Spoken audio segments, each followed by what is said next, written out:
Assalamualaikum warahmatullahi wabarakatuh. Selamat sore.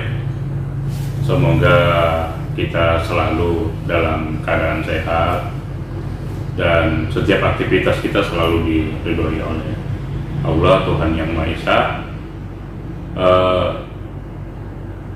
Pada sore hari ini ya saya memperkenalkan diri, saya Jimmy Nasrun, SPMIP, sebagai dosen tetap di Universitas Kaltara. Saya mengajar di Fakultas Ilmu Sosial Ilmu Politik, jurusan Administrasi Negara. Di Universitas Kaltara saya mengampu beberapa mata kuliah seperti manajemen pemberdayaan masyarakat desa, juga pengembangan desa wisata, dan ada beberapa mata kuliah yang lain. Tetapi di sore hari ini saya khusus menyampaikan mata kuliah yang saya ajar, ya, khususnya ilmu sosial budaya dasar. Di ilmu sosial budaya dasar saya menyampaikan beberapa materi inti yang saya sampaikan. Di ilmu sosial budaya dasar itu biasanya ada pendalaman dan pengenalan kita mengenai budaya, ya, bagaimana memahami budaya bangsa kita, ya, yang sangat beragam, dan ini untuk dapat kita memahami latar belakang dan keragaman ini, dan pemahaman ini adalah tujuannya bagaimana kita mampu menjalankan kehidupan berbangsa dan bernegara tanpa perpecahan. Dan yang kedua, di ilmu sosial budaya dasar juga kami mengajarkan kepada mahasiswa bagaimana memahami tentang pengembangan diri, bagaimana pergaulan dan memahami tentang diri kita dan ilmu kemasyarakatan. Serta juga tidak lupa yang sangat penting sekali selain kita memahami tentang kehidupan manusia, juga bagaimana kita memahami tentang lingkungan. Nah, setidaknya dari beberapa materi yang bisa saya sampaikan di sore hari ini adalah bagaimana mahasiswa kami itu memahami ilmu pengetahuan tentang keragaman dan kesetaraan manusia dalam rangka bagaimana kita menjalankan kehidupan ini secara kesetaraan, secara damai, ya. Dalam proses-proses mengajar kami juga menggunakan PowerPoint, ya, dalam menjelaskan materi-materi kami. Nah, dalam menjelaskan materi-materi kami juga sebelum mengajar juga sering membagi, ya, beberapa kelompok dan menyampaikan beberapa tema-tema, sehingga penyampaian materi kami itu lebih banyak disampaikan oleh mahasiswa. Jadi tidak hanya kami menyampaikan materi, tetapi juga kami berharap ada respon yang cukup baik dari mahasiswa dalam memahami materi ini. Asesmen yang kami gunakan dalam pembelajaran ini, selain kami menangkap kemampuan mahasiswa di diskusi kelompok, jadi setiap pertengahan semester kami mengadakan UTS, ya, di semesteran kita mengadakan semesteran. Baiklah, kami juga waktu ini untuk bagaimana contoh pengajaran yang kami sampaikan dalam mata kuliah ilmu sosial budaya dasar. Assalamualaikum warahmatullahi wabarakatuh. Waalaikumsalam warahmatullahi wabarakatuh. Selamat pagi dan salam sejahtera bagi kita semua. Pagi, Salam Rahayu. Pada kita masuk ke pertemuan yang kedua ya, yang berjudul manusia dan kebudayaan. Sebelum Bapak menyampaikan materi, Bapak persilakan dulu ketua kita untuk memimpin pertemuan. Bapak silakan.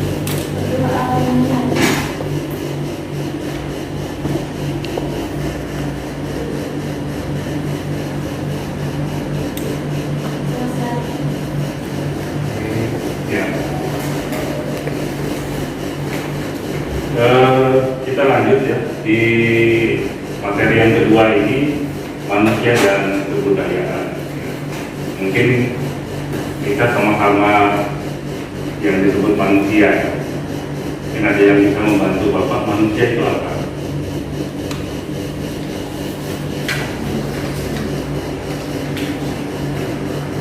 Ada yang tahu manusia itu apa? Makhluk sosial ya.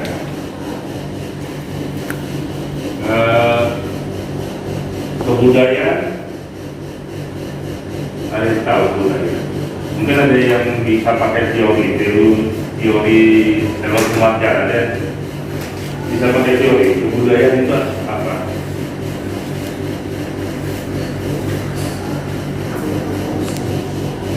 Kalau kita pernah membaca buku Taylor Smartja, kan ada teorinya mengatakan bahwa kebudayaan itu adalah semua hasil karya,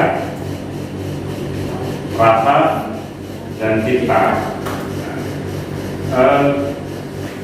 Kita dalami karya itu apa? Dalam hal menyangkut masalah kebudayaan. Karya itu bersifat materi ya. Jadi dia bersifat materi, bisa berupa bangunan, bisa berupa tubuh, ya kan? Kalau di Bulungan ini karyanya apa? Tubuh kita damai. Ada lagi?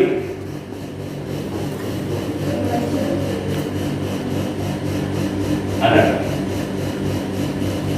Ya, dia bisa juga berupa baju, kemudian. Ada yang tahu nama baju adat umumnya? Ada yang tahu? Jadi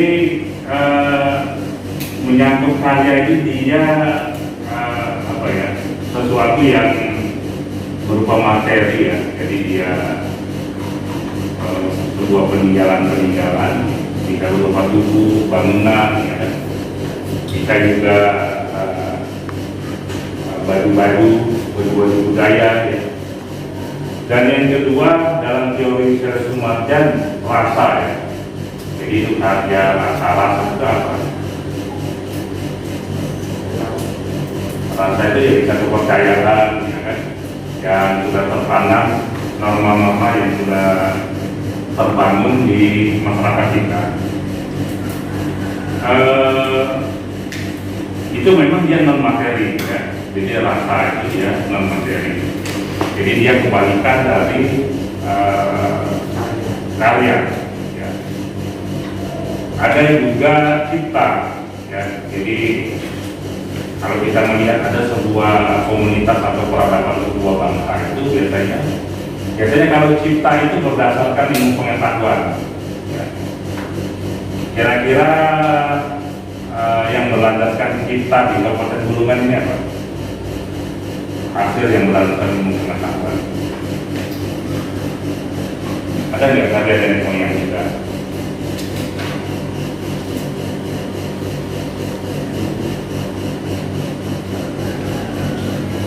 Ya bisa berupa apa? Pembuatan perahu ya, itu juga merupakan hasil cipta karena dia menyangkut berdasarkan ilmu pengetahuan. Nah, kalau kita lanjut, kenapa kebudayaan kita ini berbeda? Faktor apa yang mempengaruhi kebudayaan kita ini bisa berbeda? Nah, jadi faktor yang bisa mempengaruhi kebudayaan kita ini berbeda adalah faktor alam, ya. Jadi kenapa orang Bidung dengan orang Dayak itu secara kebudayaan itu berbeda? Karena faktor alam. Ya, Kenapa orang Sunda dengan orang Jawa itu berbeda? Kalau kita melihat orang Sunda itu pernah tahu ada suku Sunda dulu. Nah, suku Sunda itu alat-alat musiknya itu dari bambu, ya. Karena alam di Jawa Barat itu banyak tumbuh bambu, sehingga kebudayaan yang muncul itulah adalah kebudayaan yang berangkat dari tradisi dan bahan-bahan yang berasal dari bambu. Nah, itu yang kalau kita lihat di masyarakat Sunda itu, ya, dia pakai tuling, ya kan? Karena alam yang mempengaruhi. Ya bisa saja kenapa dalam satu pulau umpamanya, ya kan, kebudayaan orang Jawa dengan Sunda itu berbeda karena alamnya yang berbeda. Mungkin Jawa Tengah, Jawa Timur, dan Jawa Barat itu berbeda, sehingga kita berbeda. Yang bisa kita membuat kita ini berbeda adalah lapisan sosial, ya. Nah, kalau kita melihat ada tradisi, saya tidak mengatakan, tapi ini teori sosial, ya. Orang-orang yang berangkat dari lapisan masyarakat atas, ya kan, itu tradisi kehidupannya juga berbeda, ya kan, budaya yang tentang. Nah, dan hati-hati kita, ya, kalian-kalian ini yang berangkat dari kampung-kampung, ya kan, kalau sudah di kota biasanya bahasa itu sangat berpengaruh, ya kan. Jadi tradisi kita berkomunikasi dengan bahasa daerah itu adalah bagian kita mempertahankan kebudayaan kita. Nah, ini harus bagaimana kita melestarikan bahasa kita.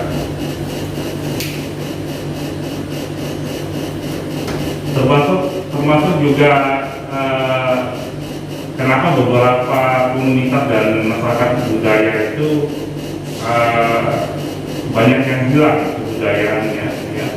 Karena itu juga dipengaruhi faktor mata pencarian.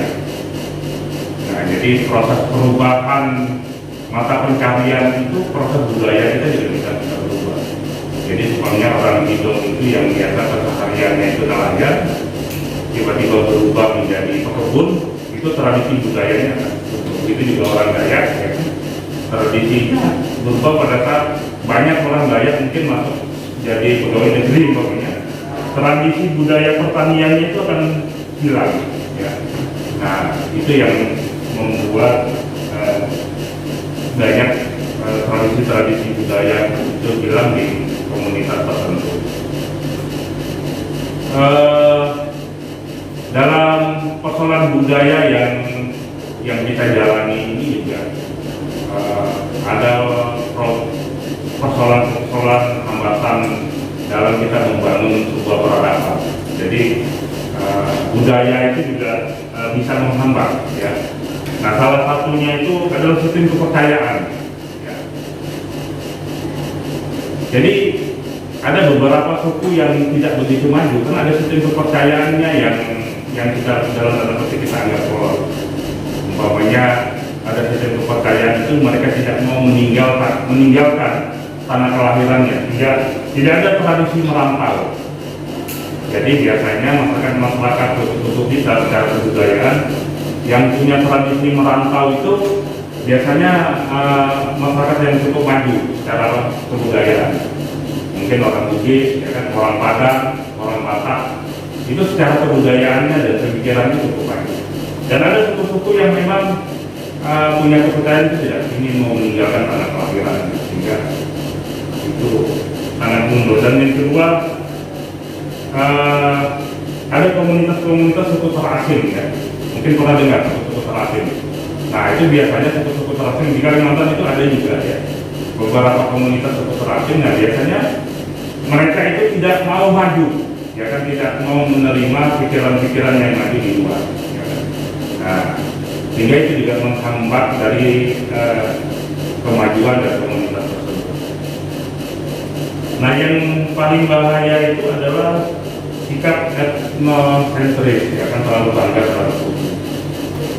Nah, ini yang harus kita jaga, ya. Etnosentris ini di Indonesia ini sangat rawan sekali, ya, karena kita berbagai suku kita, kalau terlalu berlebihan kebanggaan kita terhadap suku itu berbahaya juga. Kadang-kadang kita meremehkan suku-suku yang lain. Dalam kacamata kita, umpamanya kita melihat ada suku di sekitar kita yang primitif, kita menghina orangnya, dan itu akan menimbulkan persoalan-persoalan yang rumit bagi kehidupan kita.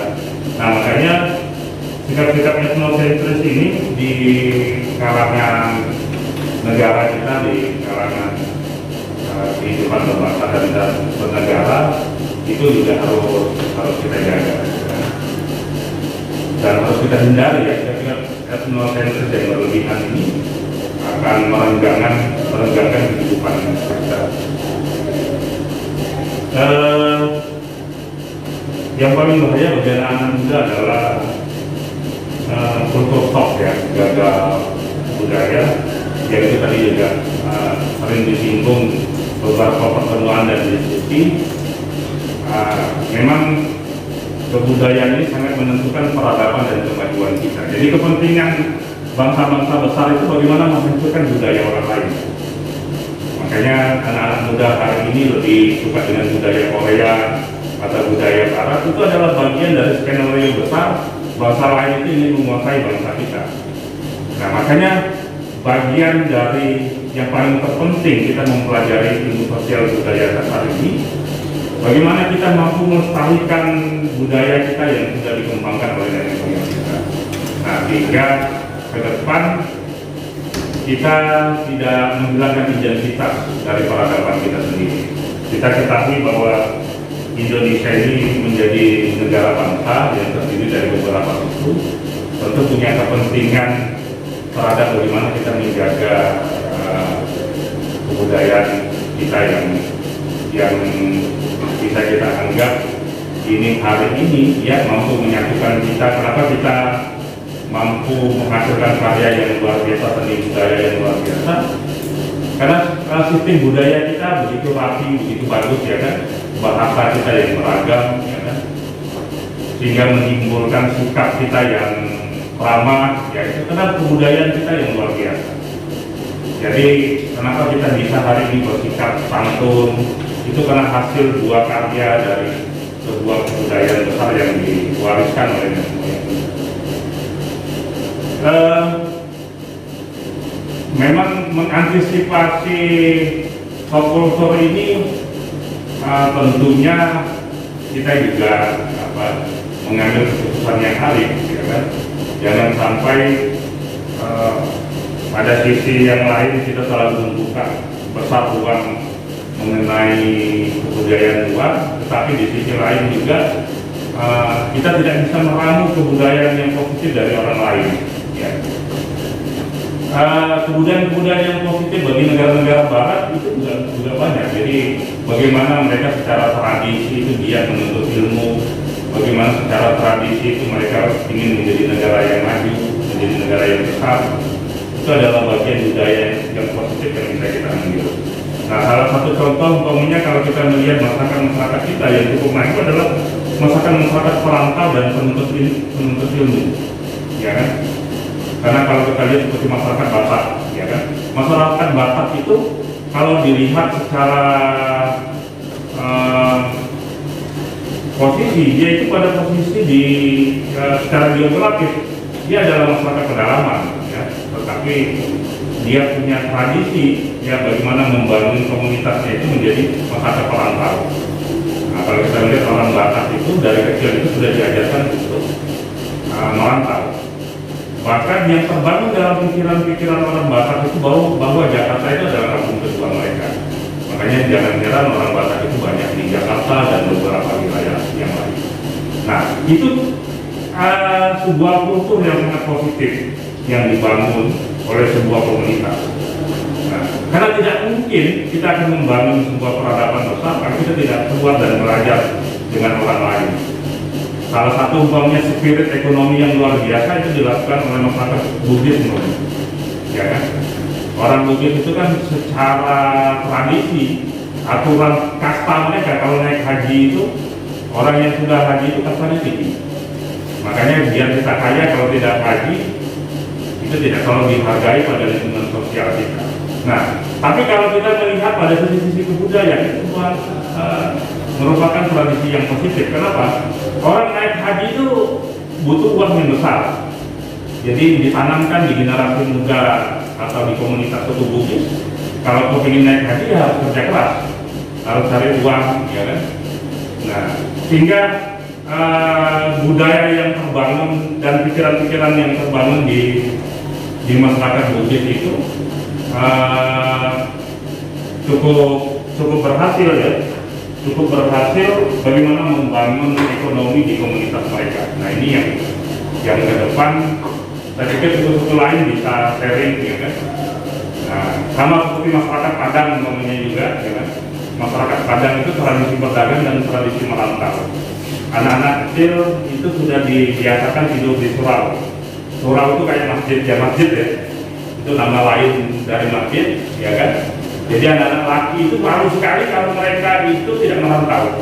Nah, tradisi itu yang dibangun dan sangat positif. Kenapa orang Padang itu menjadi saudagar, orang Bugis itu menjadi saudagar, orang Batak itu menjadi kelompok-kelompok yang terdepan di beberapa wilayah di Indonesia karena mereka punya tradisi merantau. Saya pikir kebudayaan dari orang lain itu tidak perlu sharing.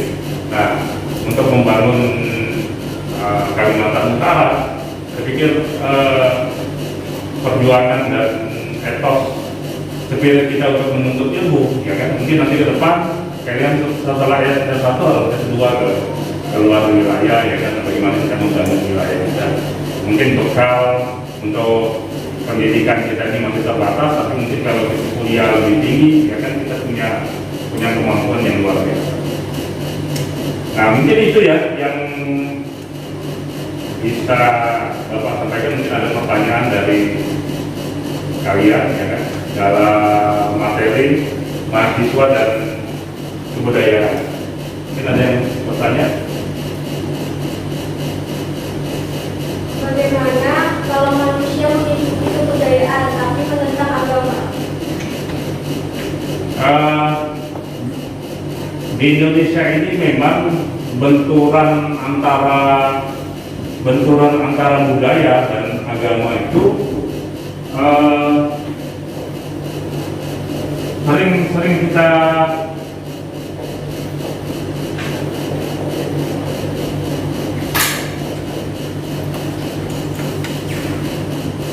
saksikan ya. Faktanya memang yang sering terjadi, orang di komunitas masyarakat kita ya kadang-kala agama ini dianggap salah satu pemikiran yang merusak budaya, ya kan?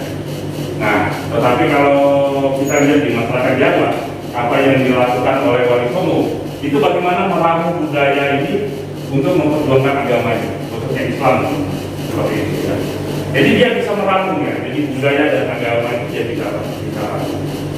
Nah, tapi ada juga di masyarakat tertentu, ya kan? Aliran agama itu juga sangat menentang keras terhadap budaya setempat, ya kan? Nah ini juga menjadi persoalan-persoalan yang mendasar. Jadi di Islam sendiri pun ya ada yang toleran terhadap budaya, ada juga yang keras terhadap budaya. Nah saya pikir ada pemahaman agama yang moderat, ya kan? Seperti di Islam itu ada pemahaman agama yang moderat, seperti NU dan Muhammadiyah. Itu adalah ormas yang saya pikir dianggap moderat ya.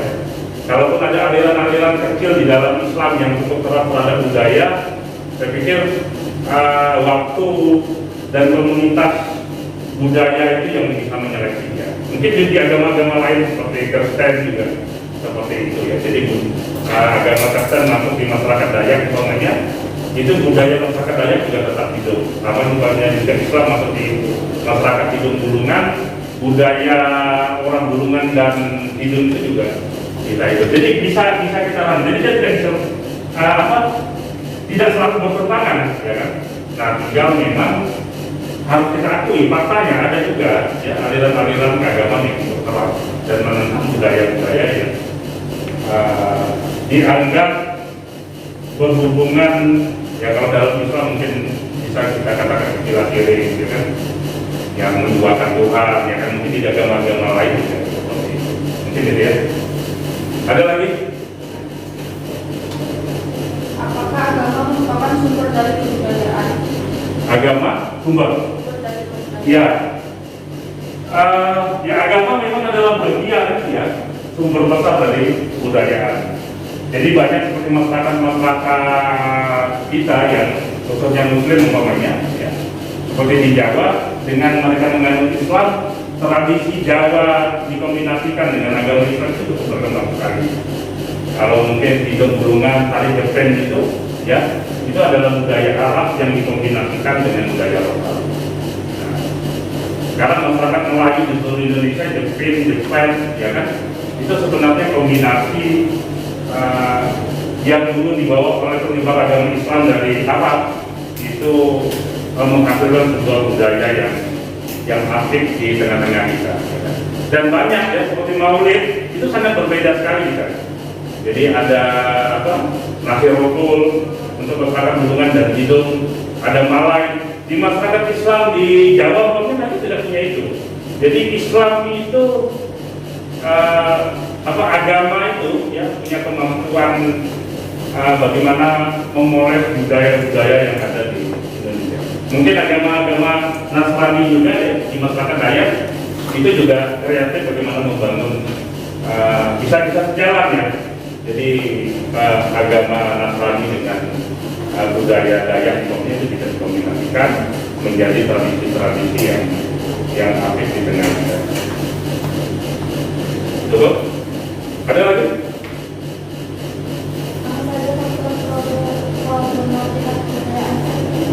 Ya, kalau masalah kebudayaan, hambatan kebudayaan kita ini memang masalah kepercayaan ya.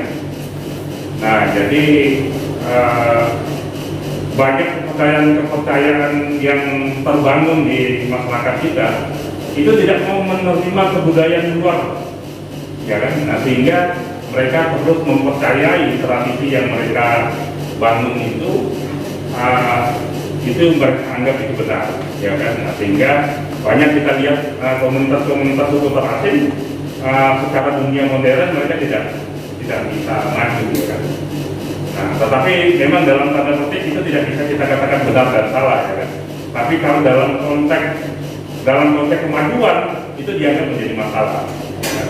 Nah, termasuk juga mengenai kepercayaan ini, ya sering juga taruhlah umpamanya pasti terjadi benturan umpamanya seperti program pembangunan, ya. Taruhlah kalau kita melihat Indonesia ini sebagai penduduk terbanyak nomor 4 di dunia. Jadi program KB itu yang dimasukkan di masyarakat komunitas Muslim umpamanya, yang mereka menganggap bahwa program KB itu bertentangan dengan agama. Ya, ada beberapa komunitas Islam itu menganggap program KB itu sangat membantu dalam artian untuk program kesejahteraan kehidupan mereka itu bisa mereka atur. Tapi ada sebagian besar juga di komunitas Muslim untuk menerapkan program-program pembangunan dalam bentuk program KB itu dianggap bertentangan dengan agama. Nah, sehingga persoalan-persoalan di lapangan memang sering terjadi dalam persoalan kebudayaan, dalam persoalan pemahamannya. Sama umpamanya kalau kita melihat yang positif umpamanya, kalau di negara-negara Arab memang seperti Kuba ya, dalam bangunan-bangunan tertentu itu dalam konteks Islam umpamanya. Tapi kalau di masyarakat Jawa dia agak kayak gini ya, joglo itu kombinasi rumah Jawa. Nah, bahkan kalau kita lihat di Rusia, ya kan gereja-gereja itu pakai Kuba juga. Ya kan, karena itu menjadi sebuah kebudayaan Timur Tengah, ya kan, kebudayaan Eropa juga. Sebenarnya tradisi-tradisi yang dibangun rumah-rumah ibadah, kalau kita melihat dia kayak konteks rumah joglo. Nah, itu sebenarnya kombinasi budaya dan agama yang terbangun. Nah, termasuk pada istilah-istilah juga ya, pada istilah-istilah keagamaan. Kalau di dulu kita orang dari Arab itu kalau pakai ikat kepala itu namanya surban. Tapi masuk ke masyarakat Jawa itu menjadi belangkon. Jadi sebenarnya belangkon itu adalah modifikasi surban, ya kan? Nah, sama umpamanya kita melihat baju koko itu dipopulerkan oleh Sunan Kalijogo. Nah, tapi kalau dilihat dari rentet itu sebenarnya dulu pakaian Cina. Mana lihat baju, sering pakai baju koko ya. Nah, itu mengklaim sebenarnya kalau kita lihat baju Cina yang merah-merah itu. Nah, itu sebenarnya tradisi Cina dan sekarang sudah diadopsi komunitas Islam sebagai baju resmi, baju Islam.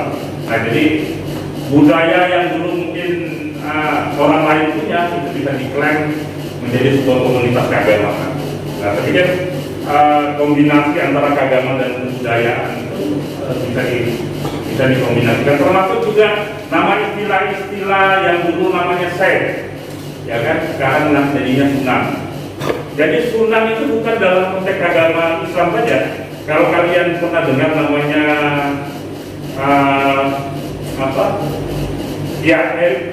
maksud saya kiai ya.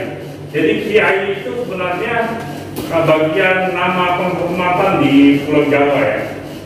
Jadi dulu kalau ada kereta-kereta yang dikeramatkan di Pulau Jawa, di keraton, itu dinamakan kiai. Nah, tapi karena ada tokoh agama yang dihormati jadi disebut kiai. Nah, kalau di Jawa Tengah ada yang namanya Kiai Sadra. Kiai Sadra itu bukan penyebar agama Islam, tapi dia adalah penyebar agama Nasrani. Dia tetap disebut Kiai Sadra.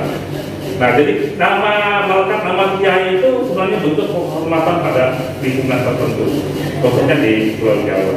Jadi istilah-istilah nama itu, nama agama itu bisa berkombinasi dengan istilah-istilah budaya. Nah, kalau hari ini kita melihat memang perkotaan itu membangun kombinasi yang menarik. Kalau kita melihat Jakarta itu ada suku Betawi. Suku Betawi itu kalau kita melihat dia banyak mengadopsi unsur-unsur Arab, unsur-unsur Cina. Jadi istilah-istilah bahasa dan musik mereka itu memakai istilah-istilah Arab dan Cina. Mungkin dicampur juga Sunda. Nah, sama umpamanya Bulungan. Bulungan itu kan kalau kita melihat dia adalah pencampuran beberapa suku, baik suku Kayan, suku Tidung, ya kan, dan ada beberapa suku. Karena Bulungan itu adalah komunitas, dianggap dulu komunitas perkotaan, komunitas kesultanan. Nah, sehingga kombinasi kesukuan itu terbangun. Nah, itu saya pikir ke depan persoalan-persoalan kombinasi budaya itu untuk kemajuan sebuah bangsa itu menjadi keniscayaan ya, tidak bisa kita hindari ya. Jadi kita hari ini berkumpul ada suku Jawa, suku Dayak. Kalau Dayak itu sering didefinisikan di CSO itu nama bangsa ya, bukan nama suku. Jadi nama suku itu ya punya Kayan seperti itu ya. Nah, jadi itu yang harus kita lakukan ya, bagaimana masing-masing kita ya kan, suku itu ya, bagaimana mengembangkan jadi orang Dayak dengan sukunya itu Kayan, Lundaya itu bagaimana punya karakter sendiri ya kan. Kalau yang di pantai umpamanya ada Tidung ya kan, dia punya karakter sendiri. Bulungan juga itu di lingkungan keraton dia juga punya tradisi sendiri. Nah, saya pikir spirit positif yang dibangun oleh beberapa suku-suku besar, baik suku Batak, Bugis, Padang, suku Jawa umpamanya, yang positif itu bisa kita adopsi untuk kemajuan komunitas kita ya kan. Saya pikir dengan kemampuan pertanian yang cukup bagus yang dilakukan oleh suku atau komunitas Jawa yang bermigrasi di kampung kita, itu menjadi sebuah budaya yang positif bagi suku-suku yang ada di sekitar Kabupaten Bulungan. Jadi mungkin itu ya yang bisa Bapak sampaikan dalam materi ini. Yang namanya benturan budaya itu menjadi keniscayaan. Tapi kemampuan kita bagaimana kita menyeleksi budaya yang memang tidak cocok dengan tradisi dan lingkungan kita, itu bisa kita hindari. Tapi kalau kita anggap budaya luar itu menjadi spirit untuk perkembangan komunitas kita, komunitas kesukuan kita, ya saya pikir tidak ada salahnya kita mengadopsi. Mungkin ini yang bisa Bapak sampaikan di materi Bapak.